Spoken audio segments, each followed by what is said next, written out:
So, Laura, as people are coming on, maybe I'll just start introducing myself and you as well. Um, so, I'm Ishwan Godfrey. I'm co-founder of Apiary, and I am joining you all from Brooklyn, New York. And my beverage of choice is a white Chardonnay from Long Island. I am super excited to be joined by Laura Venuto, Dr. Laura Venuto today. She is a licensed psychologist with 15 years of experience providing mental health services to children, adolescents, and adults. And as a mother and wife herself, Laura understands firsthand the challenges we are all facing. So hi, Laura, welcome. Hi, good evening, everybody.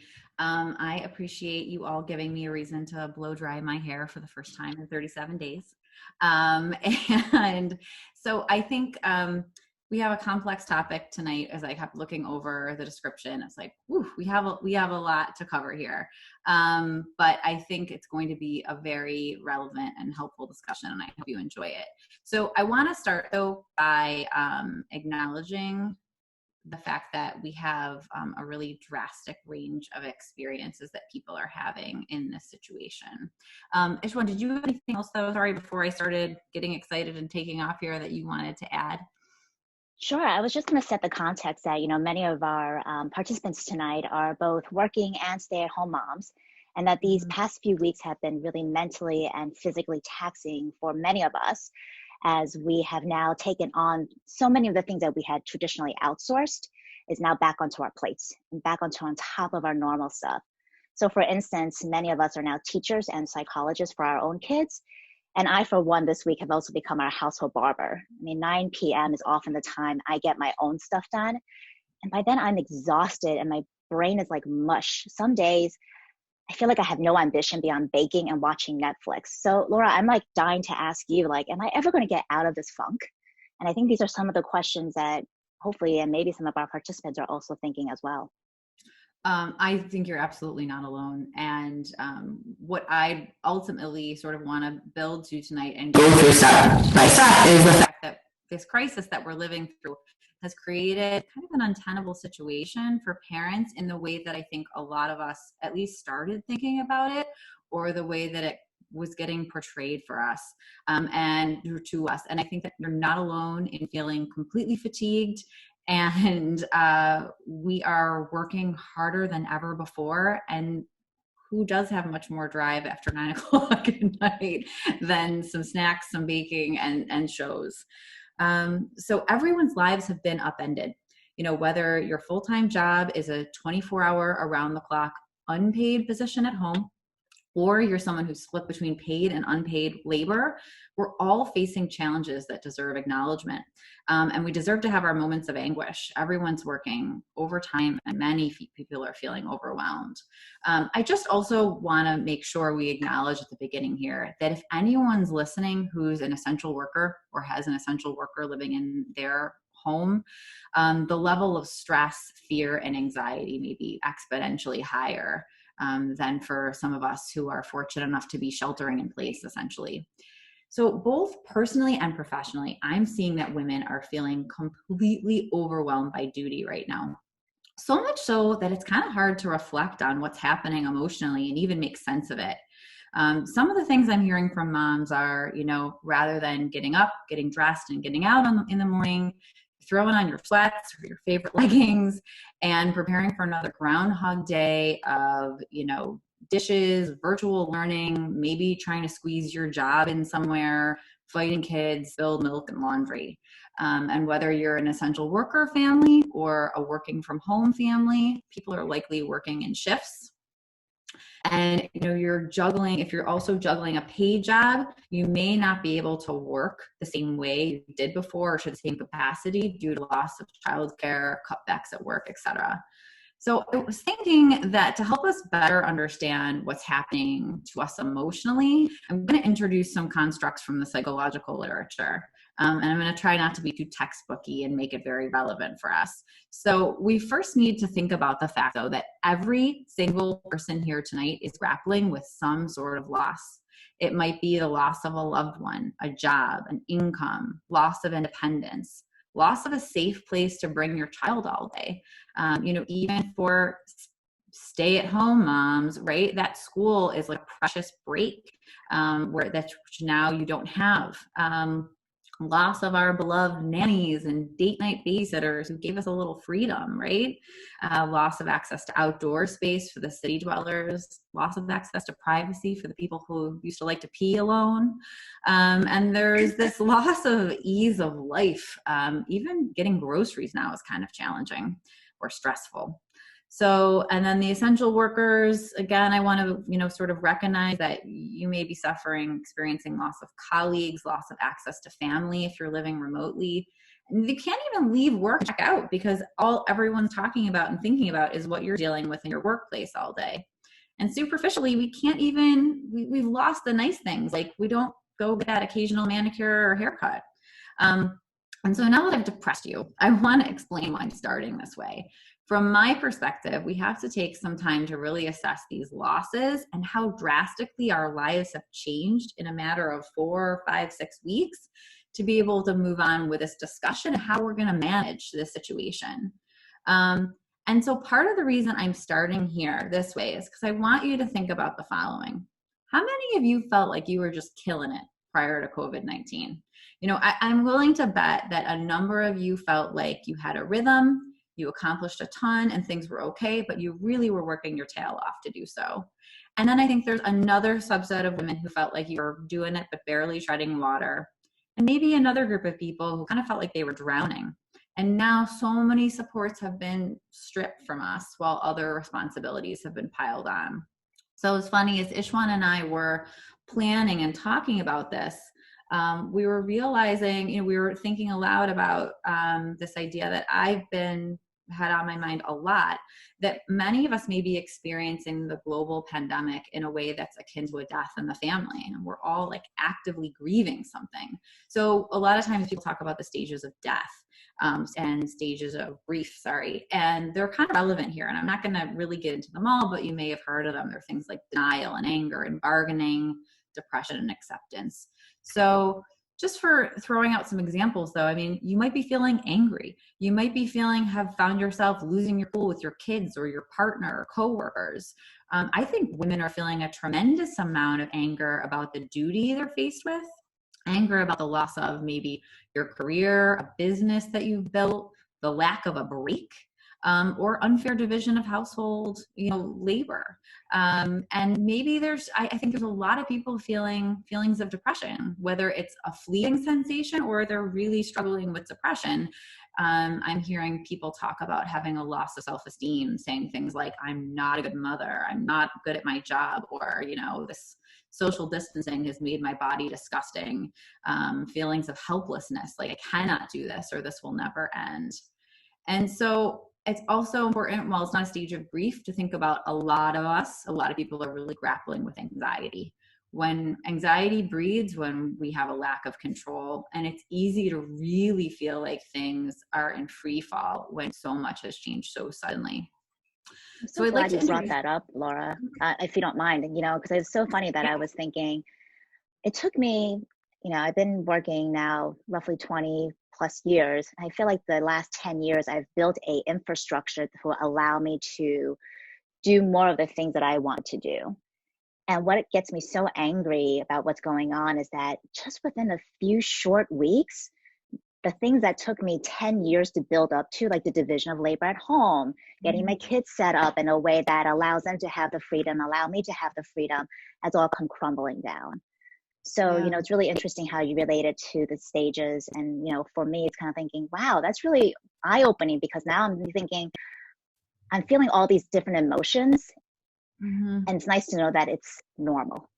It is. So again, and I also just want to take a minute to just let people know that, I have to unmute you. So if you do have a question, please raise your hand, and then I can see it and allow you to be unmuted. So thank you for that. So yeah, sorry, Laura. No, thank you for adding that in. I think, there's this fragility of life, right, that we realize with death, and that's what's happened here. And I do think, one of the things I was going to say, and I may repeat myself, is, the nice thing about this is that this isn't quite like a death, because we can rebuild. All the evidence shows, right, we can look back at history, to other pandemics. We're going to move through this as a society, but at the same time, I also think it's important to have this discussion, because we're stuck in this right now.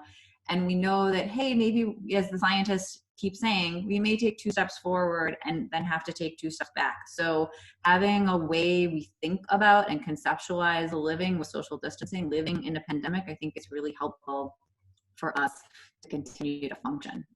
And so I love this quote that I keep seeing. It has no, it's just an anonymous post, but it keeps going around social media. You're not working from home. You're at home during a global crisis trying to do some work, right? And I think we're going to keep circling back to this, circling back to this, because I think it's relevant to a lot of areas. And I also want us to think about, so just take a minute, before COVID-19, research showed women in heterosexual relationships experienced greater marital dissatisfaction than men because they ended up doing more of the unpaid labor around the house. Even though more and more men are helping out, they still don't share the workload with women equally. And women, it's documented, still carry that mental load we hear about this sort of juggling of the family logistics, which has now become focused on managing virtual learning and managing food and household supplies. Women, as the Atlantic article that was referenced along with this webinar, earn less than men, and they're more likely to be part-time workers as well. Yeah. So therefore, in any relationship, be it homosexual or heterosexual, married or unmarried, when one partner makes significantly more money than the other, it's not uncommon to see a total prioritization of that job because of survival, finances, healthcare, right? But it doesn't mean that it's not going to potentially lead to resentment and frustration. And I'd also like to share that prior to this crisis, I spent a lot of time working with women around the incredibly unrealistic standards and expectations that they held for themselves professionally and personally. This whole culture of Pinterest parenting and these moms who like do it all, I feel like is such a myth. And the handful of women who really seem to be like doing it all, I think are doing it at the expense of their own mental health. And I believe that the global pandemic is creating a heightened crisis for women who were striving to do it all before and now thinking that's somehow still a possibility. So you can stop here, if there's any questions or comments at this point. I know I'm sort of throwing a lot out there, but I have a lot of thoughts. I've had 5 weeks to think about this in isolation. Yeah, and I think one of the tough parts for me and for some of the other moms that I've been speaking to is that it doesn't help when we don't know when there's an end date. So we've been pacing ourselves at this wrong pace, right? Like, had they come out and said, we're going to be in lockdown for 2 years, I would slowly just, pace out my energy across 2 years timeline. But when they told us, end of April, it was like, okay, I'm just going to do it all. I'm just going to suck it up, burn the midnight oil because it's just going to come to an end. And now it's like, every other week, it seems like it's just getting dragged out longer and longer. And I'm like, I already spent all my energy. I don't know what else I can give anymore. So I think that's also one of the big challenges, is also not knowing when the end is really going to be finished and when normal will be back again. Yeah. So again, I just wanted to see if there was any questions before Laura moves us on to the next part, which is really helping us learn to really communicate how we're feeling and then having this conversation with our partners to really be a team going through this together. So I'll pick right up there. The more partners can stay in touch about their feelings and challenges related to working and parenting in the face of a pandemic, I think they're going to experience just less stress in this new frontier. And I'll introduce, some traditional male-female communication patterns or stereotypical patterns. And since these things do exist, many heterosexual couples may see a disconnect in their communication style. Men tend to be solution-focused, problem solvers. Women are about emotional reassurance, and they want to maybe emotionally vent or have someone supporting them. So let's say a woman, sorry, I hear an intruder coming downstairs. Let's say your young coworker these days. Yes.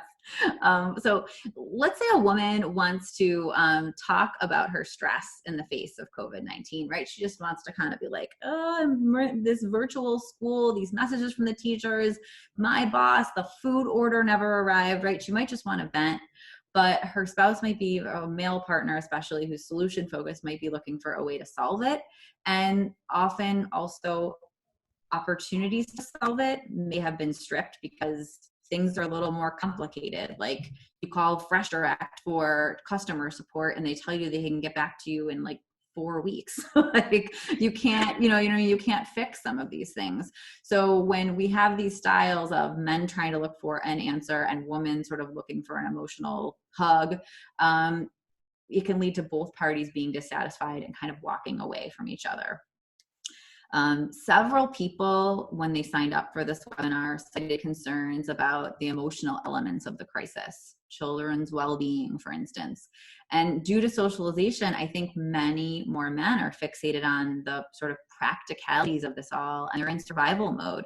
They might be calculating, how are we going to pay for a mortgage? How are we going to optimize our Wi-Fi connection when everybody's logged on at the same time? But you're maybe sitting there wondering, what is this experience doing to my child? Is it bad for them that they're on a screen all day? How are they doing without being with their friends or not getting their services at school? So I think that, and if we can really figure out what to recognize eat for lunch. Yes, right. And our brains are in two very different places. And I think if we can come to our communication with empathy, it might be able to sort of bring back and reduce that disconnect.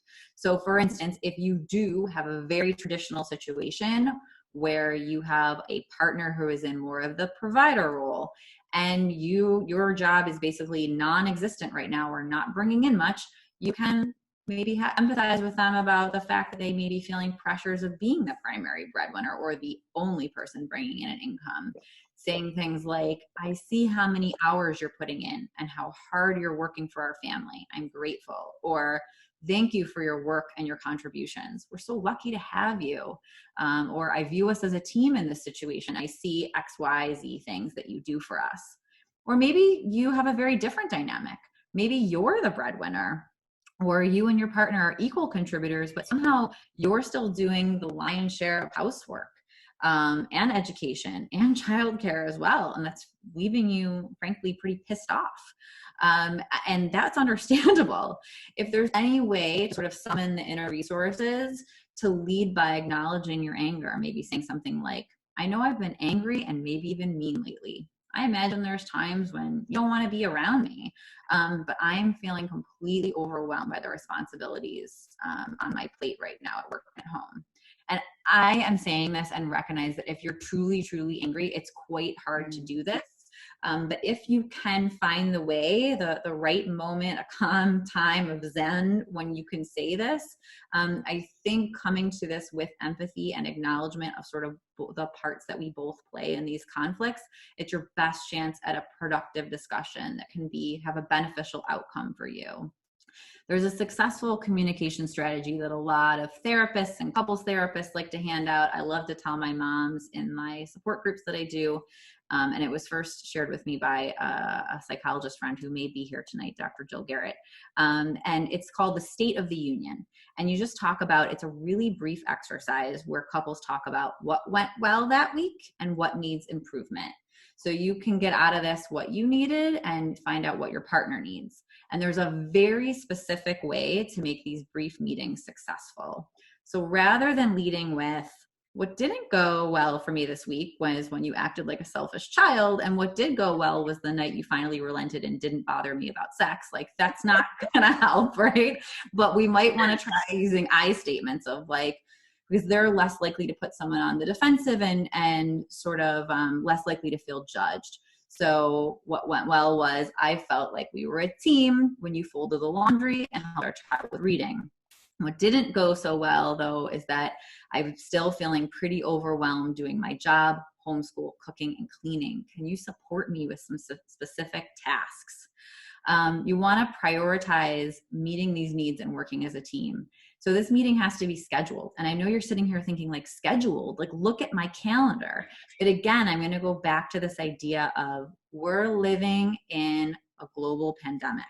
We might not be experiencing it this way in the privacy of our homes, but there are people who are fighting desperately to save lives. people who are dying. You know, we have that awareness, but sometimes we get really disconnected from it if we're families who are just kind of sheltering in place.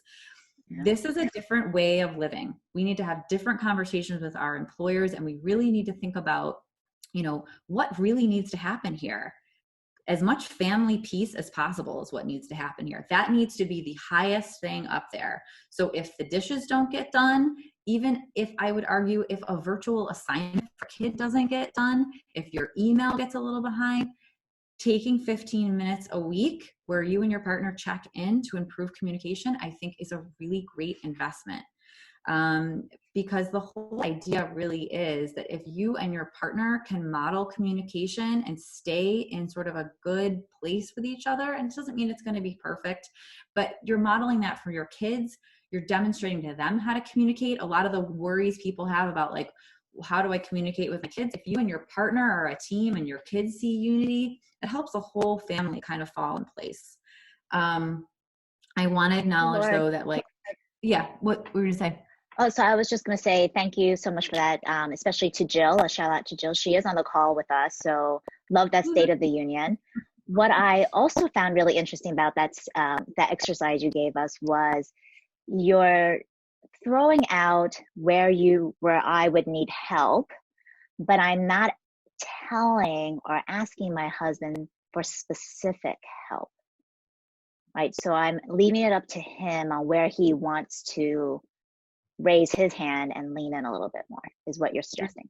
And you're not, and I think what you're also saying there is the typical conflict. You're not delegating, and right, that's what always comes up. My wife is telling me what to do. And yeah, and there's a lot of good things about it, right? About sort of trying to be empathic, figuring out maybe something's not working for you too, to your spouse, and then also going with people's strengths. So leaving it open, as you're saying, to, I just need help with something. It could be the garbage, it could be the cooking, it could be the cleanup, it could be the math assignment. I don't really care, but take something off my plate for good, right? I think it's even better when it is a set assignment of, like, I know I'm the laundry woman. I know I'm the reading woman. I know, I do breakfast. And if I run into an issue one day where I'm not feeling well or something comes up with my work, I can always ask my partner, I'm overwhelmed. Can you do one of my duties? Vice versa. But it is a standard sort of expectation that that's done and it's off my mental load. Have you ever had any conversation? I know your kids are a little younger than mine, but curious about having conversations with your kids of having the other parent help. So my kids are 9 and 12, and they are convinced my husband cannot do math. Granted, my husband grew up in British schooling system, so completely different math. But still, every time when it comes to math homework, it's like, no, mom has to do it with me. And I'm like, no, dad can do math. It's still arithmetic. And they're like, no, he can't. Like, how do you involve children in this conversation when sometimes, your partner's willing to do something, but then it's the recipient, in this case, my children, who are against his help? That's really interesting. I think sometimes this leads into this whole idea of, like, boundary setting with our children and kids. I think kids sometimes make requests like that because it's their way of having their connection with their parent, just like you would maybe see it in a 2-year-old saying, mommy puts me to bed or something like that. It's about desiring that time with you, which in one way is really flattering. And maybe on the right day, you can hear that and say, like, oh, sure. Okay, I'll do math. But at the same time, there's a limit to our time and availability, especially now. And so another way to do it, to sort of help you push back, or give you the strength to push back, is to realize by saying to your kids, I know you like it when we do math together, and I like having some time with you too, but today I have something I have to do and dad can help you. If it doesn't work out for some reason, we'll talk about it later, and we can revisit it, but I need you to give dad a chance at this. I feel like that's modeling to your kids this idea that, like, I have an identity, I have things to do. I am not just someone who is here for the family to everyone to take and take and take and pull and pull and pull. Because if that's what we demonstrate, right, that models how they should be in relationships as well. And I think it gets really hard, to put those limits, and mothers are really good at guilting themselves. But I think if you can reframe it that way of like, I'm showing my child how to have boundaries, it might be a little easier to try to back off.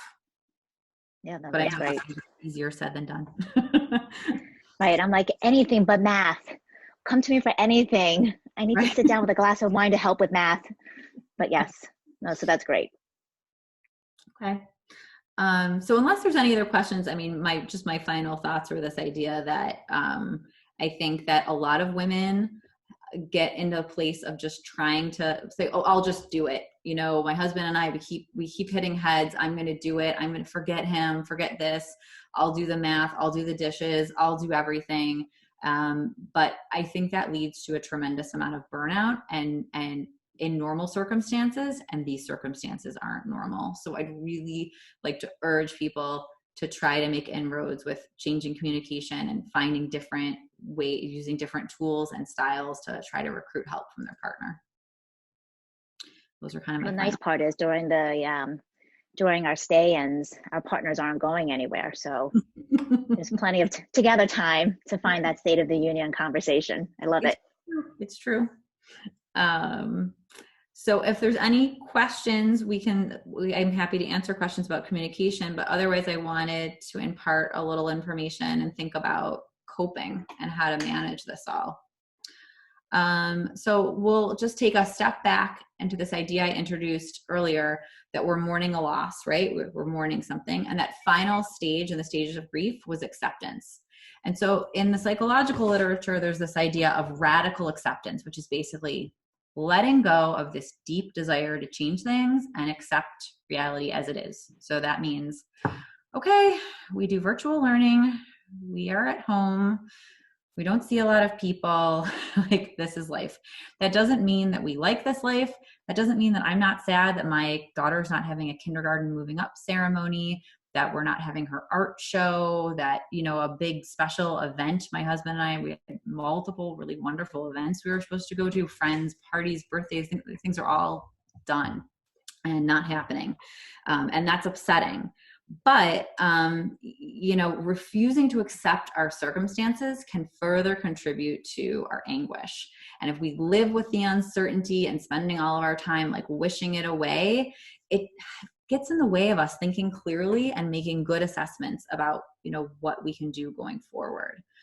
So if we can relent and accept these disappointments, like limitations to our privacy, maybe a partner who doesn't place the same value on virtual learning as you, the fact that special celebrations were canceled, we can better cope with this challenging new normal. And again, by no means is this easy. I struggle with this myself, but I really think the sooner we can kind of wrap our heads around this reality, the sooner we can figure out how to forge our path forward. And so if we engage in acceptance, you might be able to say, my career is taking 2 steps backward for now.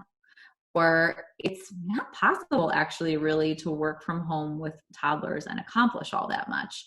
I guess that's why I used to have a nanny or a daycare. How can I readjust my goals, my work schedule, renegotiate with my employer based upon these childcare challenges? Or, am I going to make some sort of exception and allow a childcare provider into my home? I mean, as this goes on, I think families also need to reevaluate. Like you said at the beginning, everyone was like, this is just like 4 weeks or 6 weeks. That's right. Some of us may have to get to a point where we can't just keep putting work on the back burner, or we have to attend to certain things. Becky here with the Manhattan this evening was telling me about friends. I can't remember the exact specifics, but I think it was something along the lines of, there's one family with a house and 2 parents who need to work all the time and a kid, and they have good friends who either were, have less demanding jobs or lost their job. They invited that family to move in with them into their home, and that family is providing the childcare, and they are socially distancing together. It doesn't work for everybody, but it's creative, right? And I think we need to think about that. I've had my mother on FaceTime doing some of my daughter's virtual learning because we've got these grandparents who are so lonesome and so desperate to engage. And it doesn't work for every kid or every situation, but like my mom's been doing read alouds on FaceTime and peekaboo, and like even if it buys you 10 minutes, it's better than nothing. And I think it also gives those grandparents a real sense of like value and helps their self-esteem. So I think it's really important to think about the fact too, as I think I already said this tonight, but I want to say it again, this is all temporary. The situation sucks. It is disappointing. It is a setback. But while we might be feeling it like a death now, again, we know we can get these things back. We can get back. We'll eventually send our children off to school and, go to work ourselves, or have the solitude of our apartment and like clean it with no one there. Whatever we were doing before, we'll get there. We're doing nothing. Yeah, right. I want, as we are, moving towards the end of our conversation, I want you to take inventory of what's really stressing you out. And I'm going to hit on some of the common things that I'm seeing women report who I work with and friends of mine and my own experiences, and think about ways to sort of reframe this and deal with this. So a lack of time. The list of things to do is absolutely endless. And if you're feeling, like you're trying to do it all and be it all under these circumstances, it will absolutely lead to burnout and exhaustion. So again, I want to really start having everyone sit here tonight, take this time to make a mental list of what are the things in your life that are an absolute necessity. Prioritize what must happen, and let's try to let the rest fall to the side while we live in like this social distancing mode. And so keep thinking about this as I raise these different issues. So a lot of women talk about social media and how they spend a lot of time reading articles that are upsetting them, or getting into debates that upset them, or just looking at pictures of, it seems like, other families doing it better or having a better time. And I want to remind everybody that it is documented that people portray idealized versions of themselves on social media for the most part, or they just use it as a way to document their best moments. So if you're finding yourself getting into that comparative mode, remind yourself it's not always so great as it seems.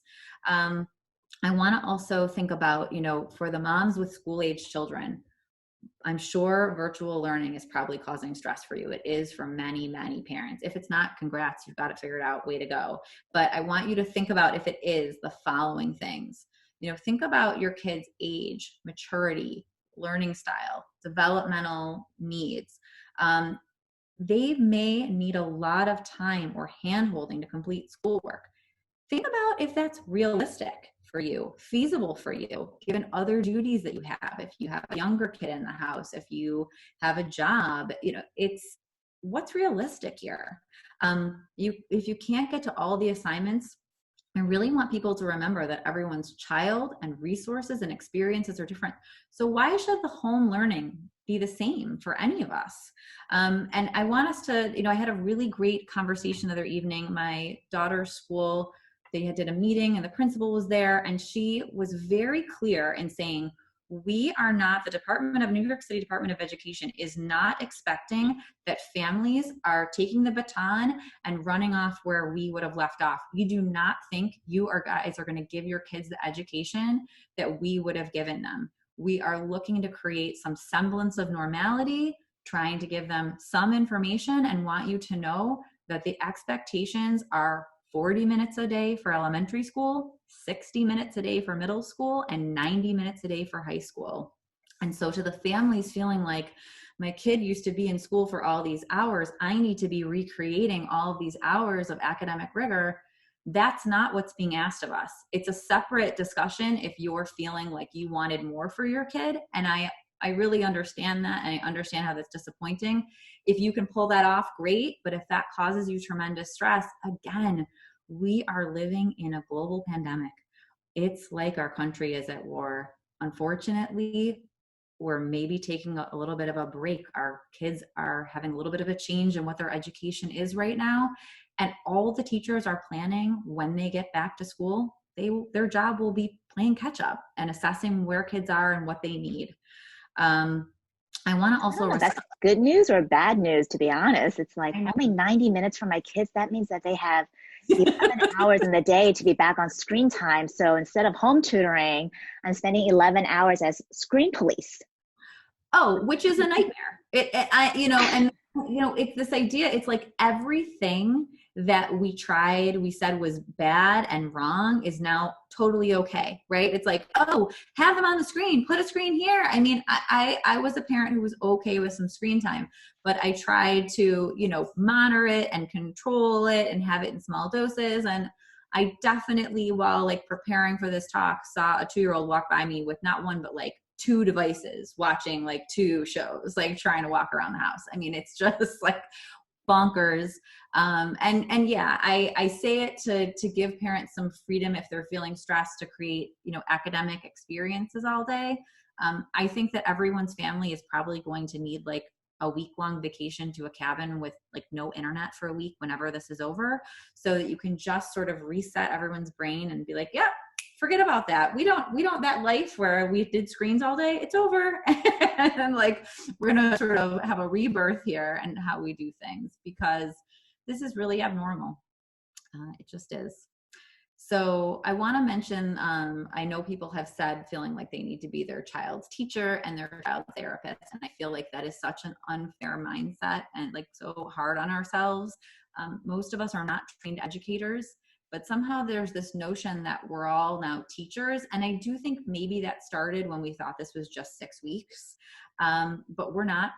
We are mothers who receive some classwork from our children's teacher with some advice on how to implement it if our schedules, our emotional capacity, and our internet connection permits.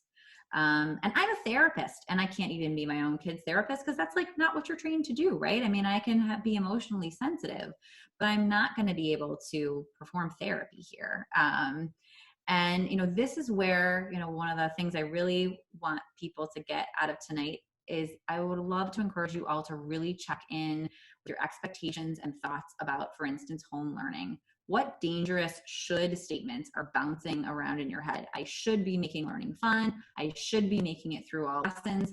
I should be like Michelle, who's fun at making art projects.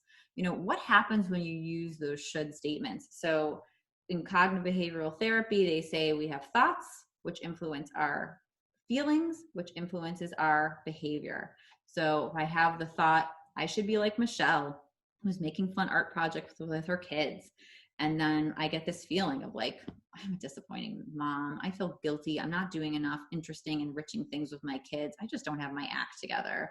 And then my behavior is like, maybe I give up. Maybe I snap at my kids when I did actually gather the art materials and they don't want to do it. And then either way, that sets off this other dynamic in the household where then the kids are wondering what's wrong with me, or I'm disengaged, and it sets off more upsetting thoughts and more upsetting feelings and more upsetting behaviors. So I want you to really kind of check in with the thinking and assess, like, are these thoughts rational? Like I keep hearing, I used to be so productive and now I'm a mess. I should be getting more done. But like, should you? You're running a daycare, a cleaning service, a meal delivery plan, and your phone is pinging and dinging repeatedly with alerts about death rates and political disputes and access to testing. Like, how the heck are we supposed to be anywhere near functional at the level we were previously? So awareness of your thoughts is an incredibly powerful tool. I think it will free women from a lot of emotional discomfort. It's like training yourself to catch these thoughts is a game changer. And one way to do it, I encourage women, pretend like, take for a minute that the things that you are saying to yourself, what if, imagine your best friend said them to you, how would you respond? Would you tell her she should feel guilty, that she stinks, that, she should be like having some sort of like art gallery of her kids' work? No. And give yourself the compassion you would give to her. If we have time, I have a couple thoughts about like housework and mothering, but I'll let you assess where the crowd is and what you'd like to do, Ashwan. Yeah. So again, if you have any questions, please raise your hand so I can unmute your line, or feel free to type it into the chat, and we can address your questions there as well. But one of the things that I had a question for you, Laura, was around how we can get some of our sanity back. So I've gone so far down the road. I used to go for a massage, or I used to go for a manicure. I used to do some alone time stuff. There's no alone time, especially in a Brooklyn brownstone. We're all on top of each other. what kind of advice or tips do you give, us to kind of find that little space again, just to kind of regroup with ourselves? And I think this is where we need to get highly creative. And again, it goes back to that idea of like, okay, so I'm putting a conversation with my husband. I'm putting State of the Union right on there. That's definitely happening. I'm making sure, what are these top priorities? We all have to eat. And I think like moving your body and like kickboxing might be like the needed bodily movement of COVID-19. It's so funny. I was not a big like What is my kickboxer. punching bag? Right. Well, Rumble Fitness has free kickboxing workouts on IGTV. And they range in length from like 30 minutes to an hour. I did one the other, I actually like one day I dragged myself out of bed before anyone woke up and I did one. And I will say, I actually felt better that day and happier that day than I have, I think, of like any day in social isolation. So I think, and social distancing. So I think we need to really think about how am I fitting in body movement some way? Am I having a dance party with my kids? Am I doing stretching? Am I yoga? And I want people need to be creative also. I find women, this is just like in the postpartum period, women get stuck in like, well, I used to go to Soul Cycle and then I would get a coffee and see my friend. It's like, okay, but we don't have that same kind of time. It's just like that jump you made from being childless to having children. Kind of need to do that all over again. So are you Googling the New York Times 7-minute scientific workout and doing it for 7 minutes? Are you, using the Peloton app, which I think is now free to people and they have 5, 10, 15, 20-minute workouts? Are your kids of an age that they would do something silly with you? Or are you, I'm wishing that I had like Nintendo Switch or whatever it is to like do Just Dance with my kids. I don't have that kind of thing, but I feel like that would be really good. And along those lines, alone time is really key. And maybe you are making, sacrifices. It's not what it was. It is not the massage parlor, whatever you used to do, the spa, the facial, the beautiful gym, whatever your thing was. It's different. But are you creating like a cool down corner as you would for a 4-year-old in a part of your closet or a corner of your bedroom to say like, this is my space where I have my comfy pillow and I bring like a cup of tea or a glass of wine and this really funny book and I relax here, or I close my eyes, or I do a meditation, or I Zoom with my friends. And you do whatever you need to do to make that happen. Maybe you compromise on how you feel about screen time. You tell your partner, this is the absolute time that has to be on your calendar, on your lunch break at this time. I am taking off. I go away. The door closes. There is a stop sign on our bedroom door. Nobody comes in. So we have to kind of rethink all these things and figure out how we can rework this. And for some, if people feel comfortable, I know some people are not comfortable in New York City, but if people feel comfortable, maybe you're putting on a mask and going for a walk by yourself and gloves. And it feels a little different than it used to, but you got out and you got fresh air, especially, we've had a little bit of challenges with the weather, but as it turns around, I think that might be able to provide people a little more feeling of semblance of space and privacy if they can get out. Yeah, this past weekend it was so sunny. We got to sit outside in the stoop and just have the sun on your face, which is almost like a foreign feeling. But I think also combined with no screen that day, it was a completely different feeling as well. So I'm actually curious if you've seen any studies on just how the increase of screen time for all of us has that impacted any of our own moods or anxiety levels or?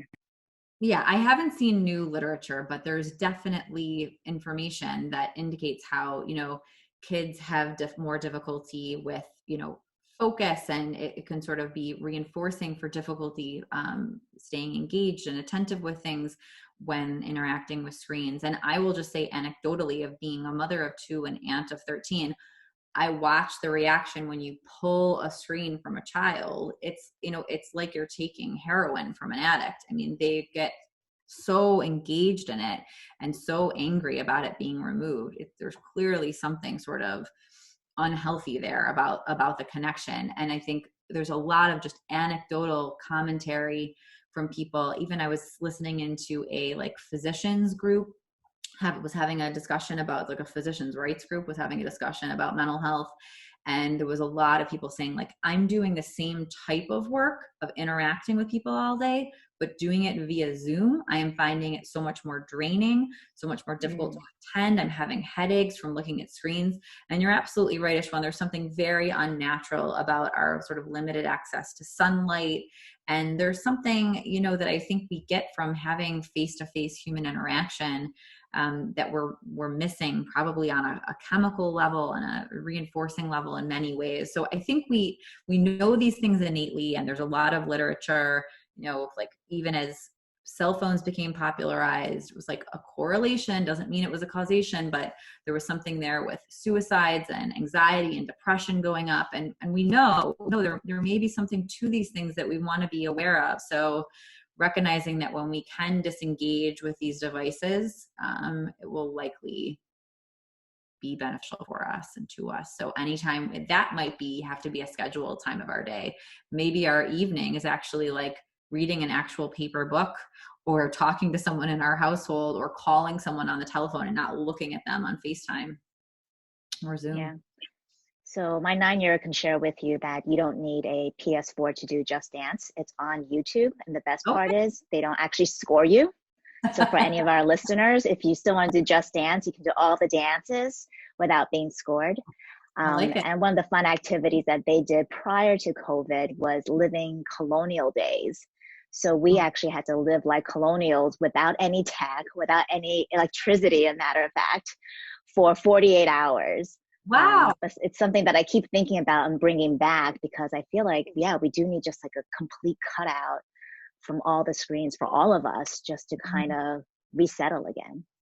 I think it's so Laura, I think it's very helpful for even especially the families in the urban environments, to get creative, to think about how you can find days to go away. I'm seeing that people who are, they have people who have access to a car. I see it making a huge difference, like people driving way out to like a desolate beach, and I think these escapes are very healthy if you can, whether through a rental car or a zip car, a friend's car, or your own car, finding access to get out is helpful. Or even just trying to go to the northernmost part of Central Park in Manhattan, which is a little more desolate, and just trying to get some fresh air and break away from the screens. Sorry, Ishwan, what were you going to say? I was just going to mention that we have 10 minutes left. So I don't want to cut you short on wrapping up what you want to share with us as sort of the final steps on what we can do. So why don't we touch on housework a little bit, because I think a lot of people feel overwhelmed by that. A lot of people are feeling overwhelmed by the chaos and difficulty of keeping up with housework in this situation.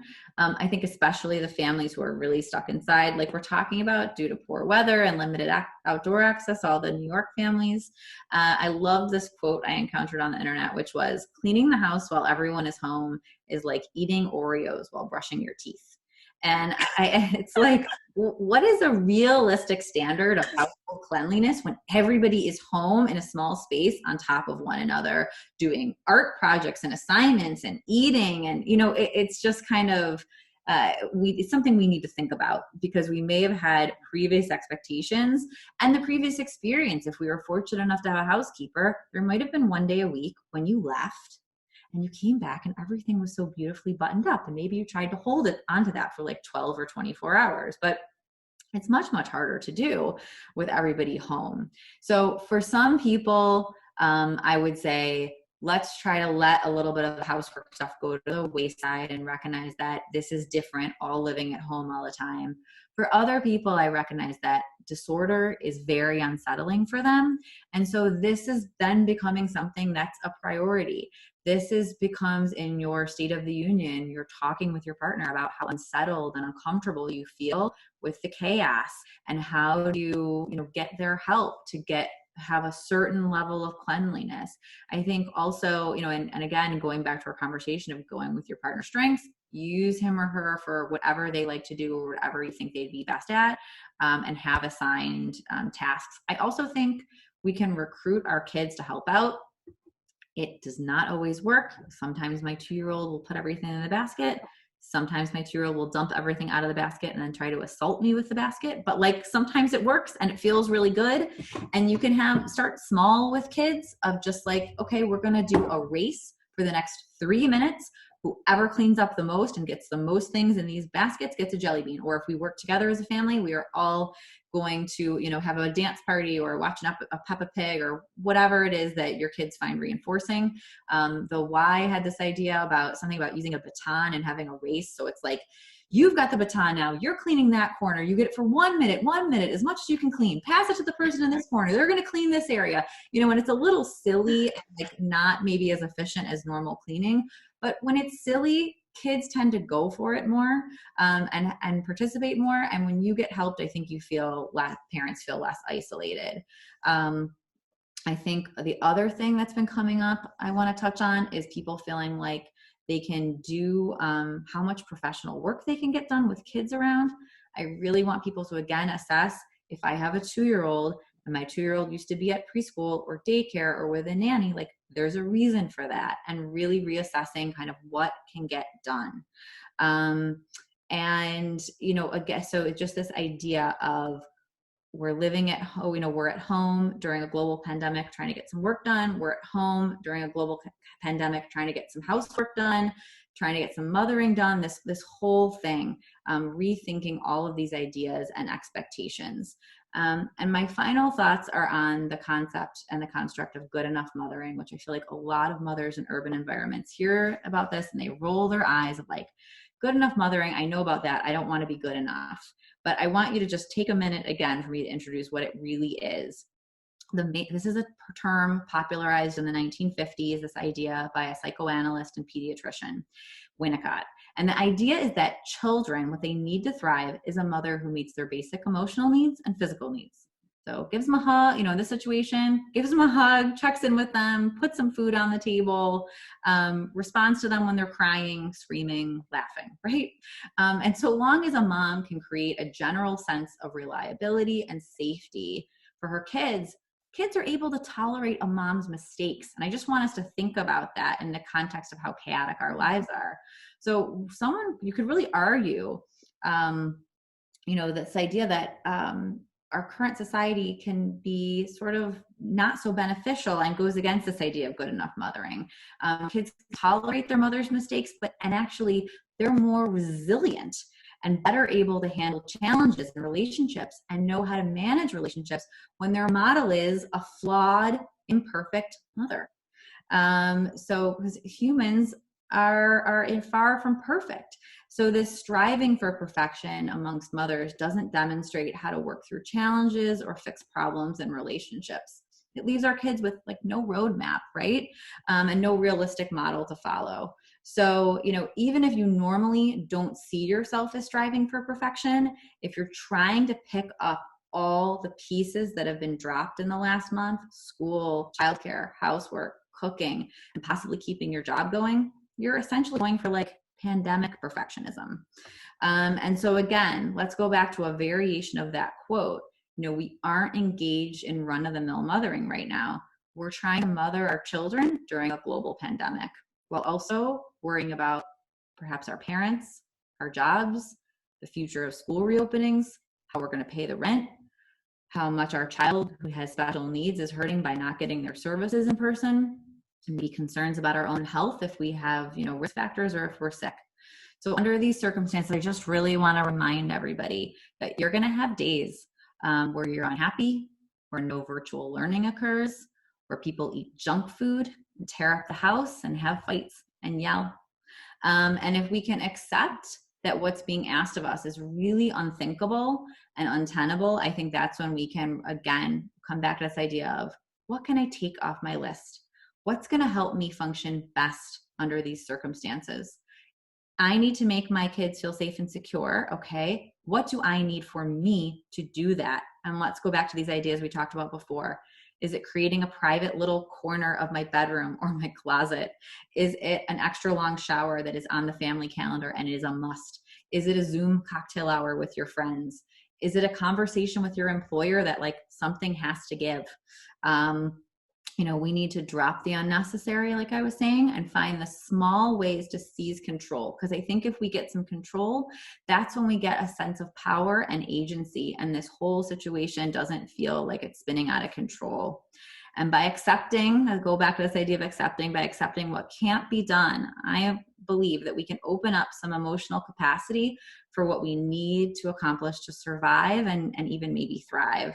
And so by doing that and finding our personal equilibrium, we'll give our kids too an opportunity to feel secure during a really unpredictable time. So I know I had a lot to share, and I appreciate everyone's time, but I just think as a mother myself, I really feel for what everyone's going through, and hope that everyone can be just a little more compassionate to themselves. Thank you, Laura, for that. Again, any questions?